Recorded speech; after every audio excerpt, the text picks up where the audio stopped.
Welcome to the Influencer Income Show, the only show on social media that teaches you how to become an influencer by hearing from those that are at the top of the game. I'm your host, Danny Dobrzansky, known around the internet and social media as Cooking in the Yard, and really excited for our episode today. We have Caitlin Murray from Big Time Adulting with us to talk about all the success that she's had on Instagram and social media. Caitlin, thank you so much for being here with us today. I'm really glad you're here. Yeah, thanks for having me, Danny. Very excited to have you on with a presence on Instagram that you've built to over 1.5 million followers at this point. Probably will grow significantly before the show is aired. Your videos, some of them get tens of millions of views on there. Just absolutely impressive content and the way that you've been able to grow this. And I'd love to hear more about that. And I know the audience will as well. So why don't we just jump in, Caitlin? Can you just kind of walk us through your background, tell us a little bit about yourself and how all this got started on social media? Yeah, sure. Pretty unconventionally, I have no background in anything related to what I do now whatsoever. I had worked in fundraising prior to starting my social media account. I I have a son who my firstborn who got leukemia, and he was diagnosed when he was 3 years old.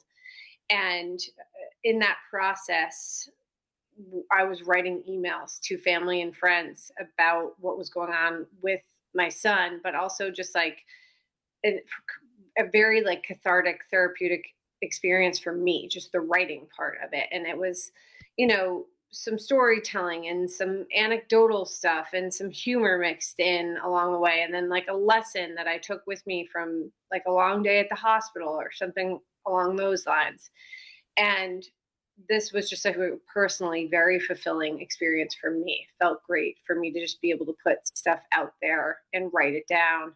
And eventually, over about a year, I compiled all these emails into a blog that I just wanted a space to keep things so that I could go back myself and just look back at them at some point. And eventually, the blog or the emails would get forwarded to different people that I were not on the original email list, that kind of thing. And a woman that lives in my town who is in the editing space had asked if I would be interested in her showing my blog to their publishers. And I was like, wow, that would be amazing. I love writing. And they came back and they were kind of like, well, this is fine, but like this woman is a no name. She has no following. We're not giving her a book deal. Like, get out of town, you know? So then at that point, I was like, I guess maybe I'll start a social media account. I've kind of always had like, I like the performance aspect. I love like comedy. I like to write, all of these things. And I kind of always felt like there was something inside me that I wanted to do in that space. And obviously social media is this sort of new thing in our world as old people now, as these in almost mid 40s, right? Yeah. But it gives you an opportunity that like never would have existed prior to that. I mean, as a mom with a 3-year-old child with cancer, a 1-year-old daughter, and then getting pregnant, it's not like I could like hit the bricks and head to LA or like bop into the Comedy Cellar down on McDougal Street in New York City at 11 o'clock on a Wednesday. So social media opened up all kinds of new doors for me. So that's how I got started. And it really did too. The opportunities that have been created via social media have just been unbelievable and outstanding, especially as it's accelerated coming out of the COVID pandemic and Yeah. even beyond. And so much so that traditional media has largely shifted to social media, that space for advertising. Not many people are watching TV commercials anymore. Not many people are reading the newspaper anymore, but everybody's eyes are on social media now. And you've certainly made the most of that in that journey that you described there. And thank you for walking us through all that. That was a lot of information. What year did you get started with your social media profiles? When was that? I started my Instagram account in like December of 2018. I was pregnant with my third child, losing my mind at home. And that's when I was just like, you know what? I'm going to do this. I'm going to start this account. And that was that. That was when I started. And if you were able to rewind the time in your mind and go back, the 7 or so years at this point, Did you expect any of this to blow up and things to happen the way they were, or was it just simply just a absolute creative outlet for you to get out in front of people at that point? I wouldn't say that I definitely did not expect it to get to the point that it's gotten to. That was something that I thought, to pass the million followers on a social media account would be reserved for people who were independently famous, like had, I don't know, something else that they were doing. So to have gotten to the point that I'm at, I never could have anticipated that. I did really hope, like, that was the goal, to build a following was the goal, because I was hopeful I would be able to write a book at some point, and that was Mhm. my original goal going into this. So I would say, it's you have to be ready to make yourself really vulnerable and get out there and start posting things or saying things that are a little bit cutting edge or different to get attention, Mhm. certainly authentic, that kind of thing attracts people hugely. So it's what I hoped for, but God, I had no idea. It's awesome when things turn up this way, isn't it? Yeah. And one of the things that you said there that just hits the nail on the head, as I've watched your content and seen your videos, is the authenticity and relatability. You seem like you could be anybody's mom, and more so anybody's mom after bedtime. For anybody that has kids, Caitlin's content is very much, along the lines of, I'm kind of going crazy as a mom sometimes because the kids are kind of driving me nuts, and they're funny and they're relatable, and people can really understand what's going on because they're living that as well. Has your content changed over time? Have you tweaked it to include any different variations of your content, or have you fully solely been full bore on what you're doing right now? Well, so I would say that Instagram itself has changed a lot since I started my account. Like, Reels did not exist when I began posting on Mhm. Instagram. Originally, I was doing more like memes and some static posts with microblogging underneath them. And so, just due to the shift in like what Instagram is all about now versus what it was then, I've changed my approach to content Mhm. to match the times or whatever. I'm so cutting edge. Just a quick break in the show to say thank you very much for watching this week's episode of the Influencer Income Show. While we're here, please take a second to hit the like button, subscribe to the channel if you haven't already, and hit the bell to be notified whenever a new show comes out so you don't miss anything. If you're up for it, I'd love to see a comment from you telling me what you think of the show or any questions you've got for your favorite creators. All done? Awesome. Thank you very much. Enjoy the rest of the show. I'm willing to throw my kids under the bus all day long because they deserve it. But but that's one of the things, like, starting this account and then like becoming more visible and that kind of, aspect of my life now. I I just like I stick to kids stuff that's like authentic, relatable with a slice of humor that I think makes the real life challenges that I am kind of touching on and talking about a lot more palatable for the masses. So Mhm. you can almost get anything across to somebody if you're making them laugh at the same time. That's exactly right. And it keeps people engaged and it keeps people sharing the content to other people as well. And one of the stories that Caitlin and I were actually talking about before the show started is that one of the ways that I came across her content and started laughing uncontrollably at some of the child content that's on there as well as and how relatable, like I mentioned, it is to me and my family. Is my wife sending me Caitlin's videos over and over and over again of both like, hey, look at this lady, she's hilarious, but also this is the way I feel. And to look at some of the numbers and share numbers on your videos, you're hitting the nail on the head there and doing a great job of that. You talk about the shift in technology, right? Instagram changed over to Reels away from IGTV, what, like 2021 ish, late 2020, and it was a big shift for everybody. And to be able to be in front of the camera, talking directly to it is something that is a learned skill for sure. When you're in front of people, you get feedback from their facial expressions and their body language and so forth. But to be talking to yourself in the camera can be difficult at times.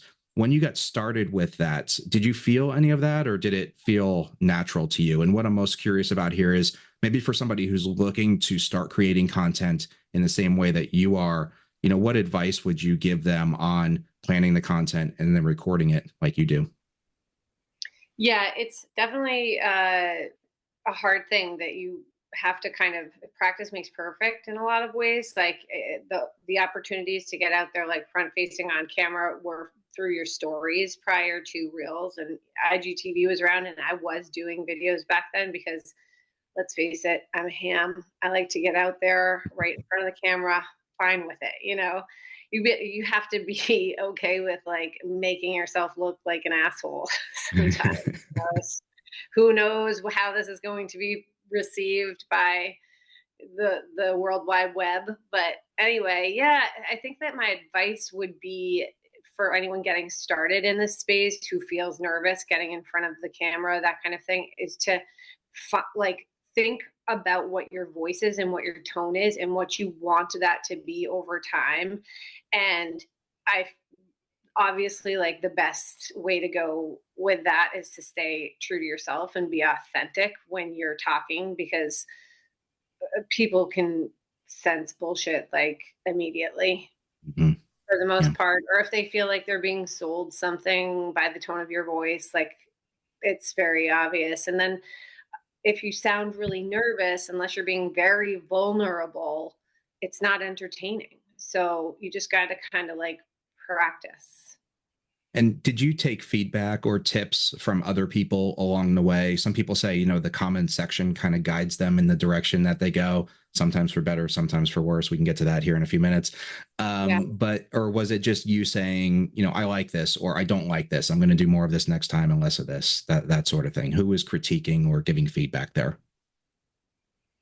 I mean, I'd like to say that it was just like me flying by the seat of my pants all of the time and that kind of thing, but you can't not be influenced by the feedback, whether it's like likes or comments on social media, unless you fully just decide to block that part out, which I don't. I read like almost all my comments, or I try to read. I can't read all of them Mm-hmm. now, but I read a bunch, and I read a lot of my DMs, and I try to interact with my audience, but as often as I can. I think that that I saw from a pretty early point that when I was very willing to be very vulnerable and like very real about my feelings and certain things, are posts of mine that blew up at the beginning.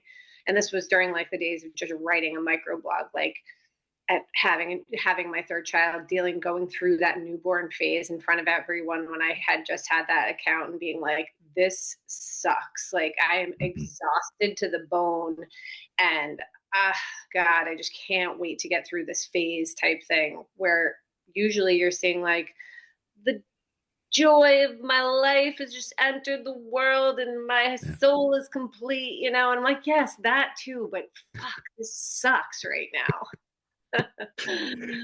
And there is so much of that the world really needed somebody to have a platform to say it's great, but here's all the things that are going around it, and you've done a great job in capitalizing on that for sure. Okay. Is as far as the business of your social media, right, you've got some pretty big clients as that you advertise with. I just saw that you did an OxyFresh campaign with them. How are you thinking about the brand deals that you do, and when brands approach you, how are you kind of mentally evaluating the checklist of things that you want to hit or you want to stay away from, and what's important to you in those deals? Yeah, Danny, when I started this account, I never was getting out there to be an influencer. Like, I was not interested in advertising for other products or popping on to show you my new teeth whitening kit, stuff like Yeah. that. I always had goals like of writing a book, and then also potentially either starting my own business within this space to use my audience to put eyeballs on that product or that service or whatever it might be. Mm-hmm. I played the long game. I pretty much did very little to zero advertising for about the first 4 years of having my account, and just built the community and built the audience, and you know the trust and the authenticity between with the people who were there, with like your super fans and the people who really, really love coming to watch your content. And then probably it was a little over a year ago, I started to work with some agents. My account had grown like quite significantly at that point. I think I was at around 500,000 followers, and it was just, I had hit a point where I was just getting tons and tons of new followers, like by the day, by the month, whatever it was. And I started to think, okay, I think this might be the right time to think about the business side of this. Now I've put in this like legwork, the beginning, and I'd like to, this is also, I should also be really frank in saying that, like, while I wasn't interested in really becoming an influencer, it's always been a massive goal of mine to monetize what I've been doing. So Mhm. I wasn't quite sure how that was going to happen. And I still haven't, to be honest, like found that thing yet, but I have a lot of different irons in the fire. But in terms of brand deals and how that goes right now I have started to partner with a few different brands that like are well aligned with me that I actually use and that kind of thing. So it's still very much on brand for me. Hmm. Yeah. Uh, And staying on brand helps that authenticity, and it helps keep your audience engaged. And when you do a paid partnership deal, the platforms will naturally kind of suppress that content and the reach anyway, yeah. because they want the ad revenue from it. But having that really good, strong audience base is so important to push past that and help you get more of those, right? When the brand's tagged in something and people in your comments are starting to say, okay, we want to see this used on bed sheets, or we want to see how you clean up your kids' play clothes with this, or whatever it ends up being, that's really important. And something that you mentioned there, in going for about the first 4 years without really making a hard push and hard focus to monetize this, is something that we don't hear of a lot on the show, and I think should be talked about, because the importance of building that super fan base, as you mentioned, the people that will walk through a wall for you if you tell them to, is really, really important in having the community grow and being able to nurture those followers. So really important point that Caitlin just mentioned there is, don't be in a rush to monetize just to say that you monetized. Build it the right way. Have people that are really bought into what you're doing. You'll be able to reap the rewards and benefits of that on the back end as your account continues to grow and those brand deals get bigger. You're almost intentionally stepping over pennies to pick up the dollars and the bigger things down the road as you grow, which is certainly a great point to look at. And Caitlin, I guess the next question that I'd have for you, as many different sizes of creators are listening to this, from getting started or thinking about getting started to maybe people with 50 or 100,000 followers, what has the work looked like? The actual work of managing the schedule, managing the content, managing the family, getting the kids off to school every day, and then focusing on, what you're going to be putting out on Instagram. Can you walk us through a little bit of your process with that? It's so funny because I just actually I have no process really. I just seriously fly by the seat of my pants in terms of all of it. Like I like to kind of map out things in my head in terms of how the day is going to look, maybe at the start of the day, or have like a checklist of things that I'll try to get done throughout the day, but like within no specific time windows. I like to keep it free. I like to play it fast and loose. I just I, the content stuff is like, it depends very much on how I'm feeling on a day. Like if I'm Mhm. feeling sassy or if I'm feeling like bummed out about something or whatever it is, I post what I feel. Like it's very much on impulse. And then with balancing all of the other stuff, I mean, I don't know if there's somebody out there that knows how to balance things well and figure out how to fit everything squarely into a 24-hour box. Let me know, because I Mhm. haven't cracked that nut yet. That's the hardest part, isn't it? There's only that we only get 24 hours in a day. I was hoping you were actually going to tell me the secret to that, so I could be a more All productive right, person. yeah. But Let's just normalize that nobody knows. We're and all like, it's like you're a duck and your feet are going under the water and trying to just stay calm on top. And that's a great analogy, and I feel that way almost every day. It feels like, I'm trying to run across town, but I'm on a treadmill. And I think normalizing that it's okay to be overwhelmed, it's okay to have too much to do, it's okay to not always hit your business goals because you've got family things going on, and that sort of thing is one of the benefits also of having a job like this where there's not a boss, breathing over your neck. But to be able to Yeah. normalize and just throw it out there that everybody feels this way, I think is something that's really important to do. And Caitlin hit the nail on the head there. This woman the other day commented on something that I had done. I was talking about my last child going off to kindergarten this year, and I was like all pumped up. I'm like, yes, everybody's Mhm. we made it. Like this was a milestone for me. This is huge for me. My three kids are all in full day of school right now, and I was lying on the couch as I was talking about it, and she wrote something. It would be so nice for me to lie down on the couch. My job is 9 to 6, and most moms work where I'm from. And I was kind of like, you know what, lady, I work full time, but Yeah. and I work all of the time because I have I have a creative brand that I'm working on and through, and your mind really doesn't shut off like that. And as we all know, like your mind does not shut off with the kids and the family and the house and all of the stuff that revolves and around all of that stuff. What I do have is flexibility, and that is a massive luxury, not only like as a mom but just in terms of the enjoyment of my job. I actually love what I am doing, so that's fantastic. But I'm not going to be like, oh yeah, I just live in life of luxury and watch fucking soap operas all day long while my kids are Right. like. I haven't It, turned it, on the TV in like a year. I don't know. I'm always kind of going. So that's right. It almost gets the feeling like people think, oh, you're a full-time influencer. You must have found the golden ticket on the sidewalk and picked it up, and now you're rich and you're famous and you don't have to work anymore. The reality is that, like you said, it's a 24-hour a day job.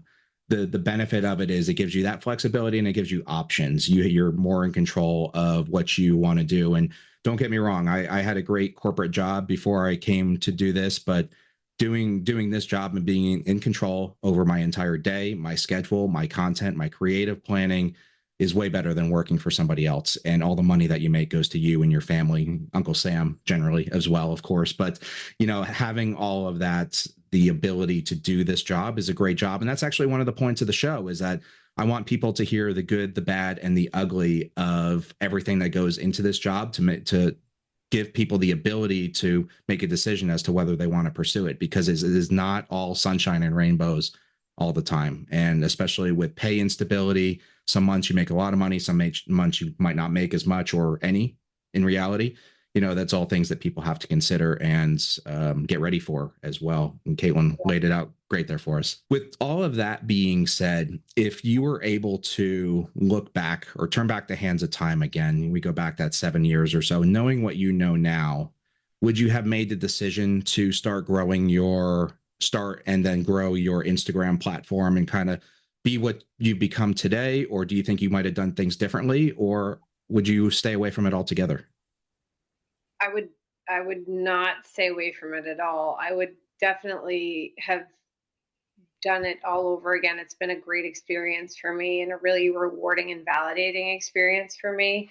I don't know how that's going to shift and change, or how I'm going to feel about it. Say, for instance, as my kids get older and they like become active social media participants or whatever that is, or how life will look then.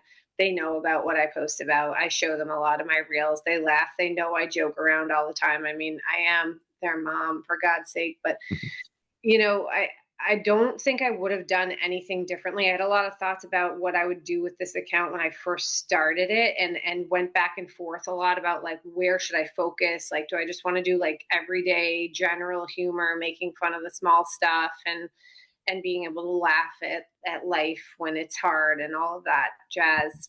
What I would say that I would recommend people to do is find a niche. Like I'm very happy that I didn't just go general and that I went towards the motherhood route, because you have a community there and you have like a very obvious target audience. So a target audience, I think, is a really useful marketing tool. to have a defined target audience. Definitely. And that helps content grow. That helps follower growth. That is a very good piece of advice there, in that people want to show their everyday, right? There's other things that you do throughout there's many other things that you do throughout the day. You could have a channel about running a business. You could have a channel about sitting in the pickup line. There's a number of different things. But when you start to deviate off of that niche, if you wanted to start going into car mechanics or woodworking or something completely differently, you're going to lose a good segment of your audience. And by staying defined, as Caitlin says, and continuing to put out content that follows that same mold, people are going to come back more and more and more. They know what to expect from you. And then also, when you start talking about brand deals and pitching products and showing off the things that you like and use, you've got a stronger fan base for that as well.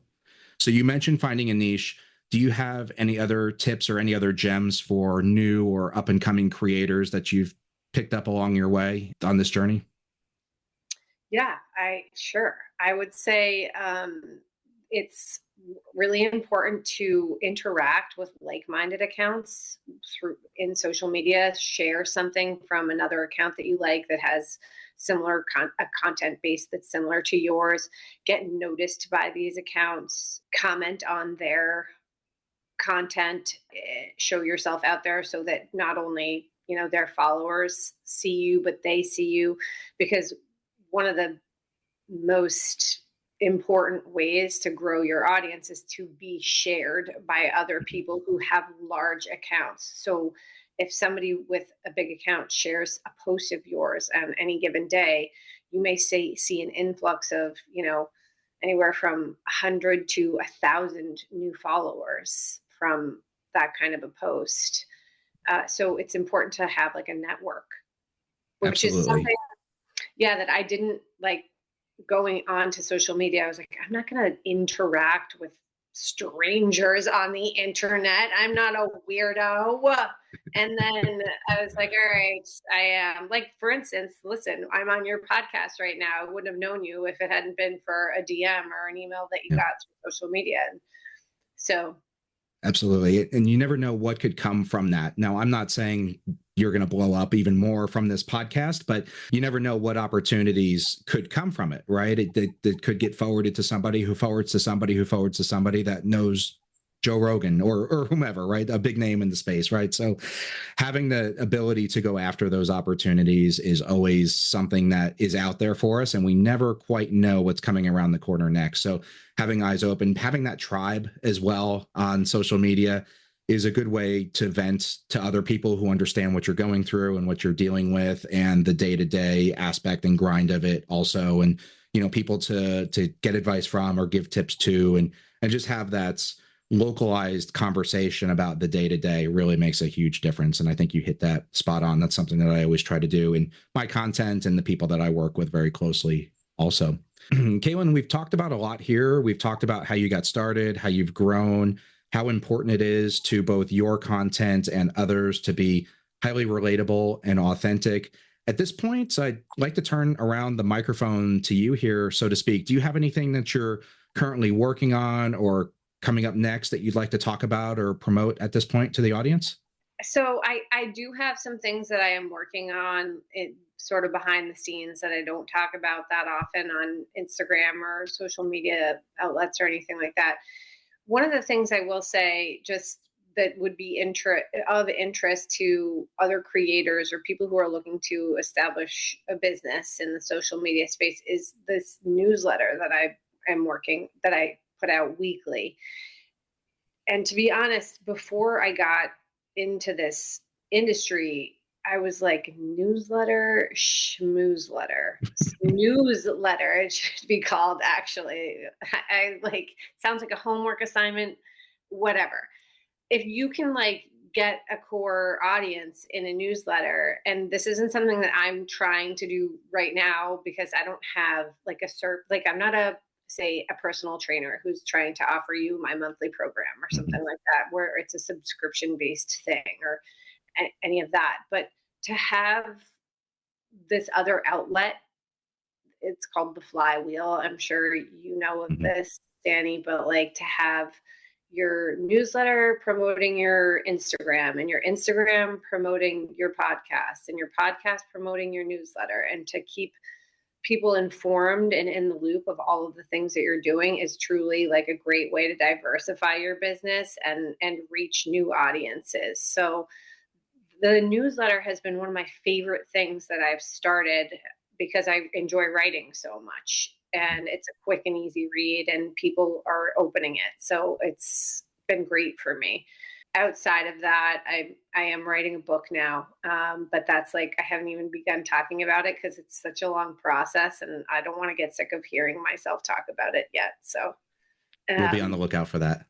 Yeah, and there are other like small business ventures that I'm chit-chatting with people about. I work very closely like with a hydration packet company called Cure. They're delicious if anyone wants to try them, but I do advising for them on content like within the company and that kind of thing. And so a lot of different stuff has opened up for me as a result. Awesome advice that you just heard there from Caitlin. Awesome points she just made about her newsletter and being able to be one part of the machine that promotes and reaches people. And one of the other very important parts of a newsletter, I will say, is it's a hedge against something happening on social media and Instagram at any given time for any given reason, whether we like it or hate it or have any influence over it or not. Instagram could very well disappear overnight when you sleep, right? Could be hacked. Something, they could be major policy changes that impact your reach, a number of things. There are way more things that are out of our control as creators than are in there.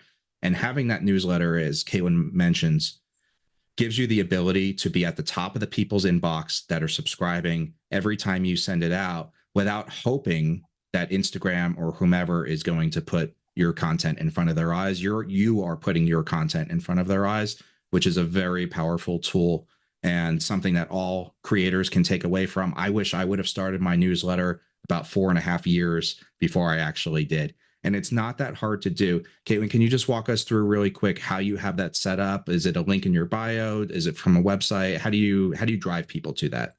Yeah, I use Beehive as a platform, and it's a pretty user-friendly platform for producing a newsletter. And I do have a link in my bio. It's like I have a link tree that links to other things that I'm doing, but here's the subscribe to my newsletter link. And then I promote it mostly only through my stories. And that's how I get subscribers for that. But you're exactly right. Like it definitely feels like a hedge against the man, if you will, who is social media, Facebook, Meta, whatever. But yep.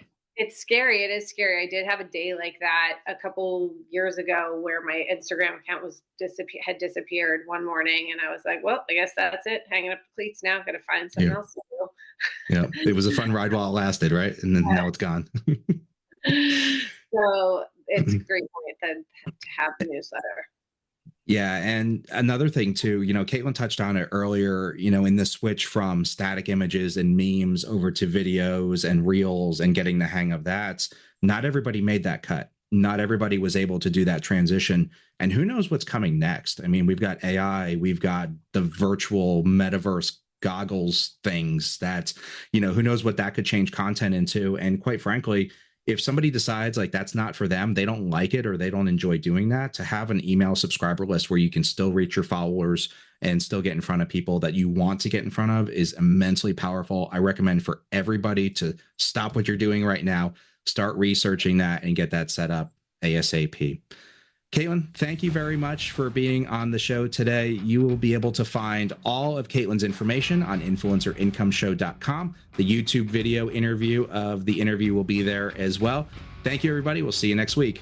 Thank you for tuning into this week's episode of the Influencer Income Show. Head on over to influencerincomeshow.com where you'll find all the video streams of the interviews that we've done on the YouTube channel right on the website. Also, get the audio podcast on all major streaming platforms. Be sure to like, follow, and subscribe on all the platforms you watch and listen on. It really helps the show, and I would really appreciate it. See you next week.